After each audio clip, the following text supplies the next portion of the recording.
ખેડૂત મિત્રોને હવે ફાર્મર કાર્ડ બનાવવું ફરજિયાત બની ગયું છે મિત્રો, કારણ કે ફાર્મર કાર્ડ બનાવવાથી ઘણા બધા ફાયદા મળશે તમને. શું કામ કહ્યું છે ગુજરાત સરકારે કે ફાર્મર કાર્ડ હોવું જરૂરી છે, હું તમને આગળ બતાવીશ મિત્રો. પણ એથી પહેલા જો તમે અમારી ચેનલ ઉપર નવા હો ને મિત્રો, તો પ્લીઝ અમારી ચેનલને સબસ્ક્રાઇબ કરીને બાજુમાં દીધેલ નાનકડું બેલ આઇકનનું બટન જરૂર દબાવજો, જેથી કરીને તમને આવા માહિતીસભર વિડીયો મળતા રહે. હવે આપણે જોઈએ કે શું કામ સરકારે આ ફાર્મર કાર્ડ બનાવવું અનિવાર્ય કર્યું છે અને લાંબી દોડાદોડ કરવાની તમારે જરૂર નથી. તમે ઘરે બેઠા આ કાર્ડ બનાવી શકો છો. કેવી રીતે બનાવવું અને શું કામ કહ્યું છે એ હું તમને બતાવું મિત્રો. સરકાર તરફથી દરેક ખેડૂતોને 2000 રૂપિયાની સહાયતા આપવામાં આવી છે.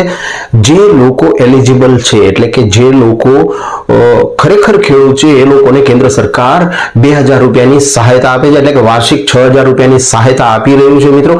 પણ આમાં ઘણા બધા ખેડૂતો રહી જતા હતા, ઘણા બધા ગડબડી થતી હતી, એટલે સરકારે ફાર્મર કાર્ડ બનાવ્યું જરૂરી કરી નાખ્યું છે મિત્રો. પણ આ ફાર્મર કાર્ડ બનાવવા માટે તમારે લાંબી લાઈનમાં ઊભું રહેવું પડે છે, પણ હવેથી લાંબી લાઈનમાં ઊભું નહીં રહેવું પડે મિત્રો.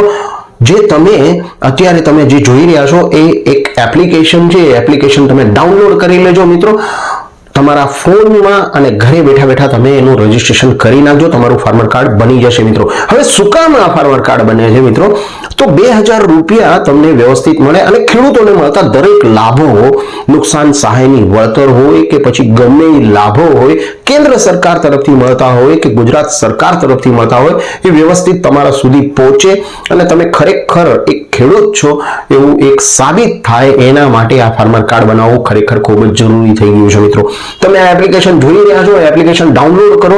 એનામાં તમે જ્યારે એ ખોલશો ને ત્યારે આવી રીતે એ ખુલશે, તમને ઓટીપી નંબર માંગશે. એ આ ઓટીપી નંબર એટલે કે મોબાઈલ નંબર તમારો જે નાખવાનો રહેશે ને અહીંયા, એ મિત્રો તમે જે 2000 રૂપિયા તમે સરકાર તમને આપે છે ને, એનામાં જે મોબાઈલ નંબર જે રજીસ્ટર્ડ હોય ને એ જ મોબાઈલ નંબર આનામાં નાખજો, જેથી કરીને તમને ખૂબ જ સરળતા રહે અને સરળતાથી તમારું ફાર્મર કાર્ડ બની જાય મિત્રો.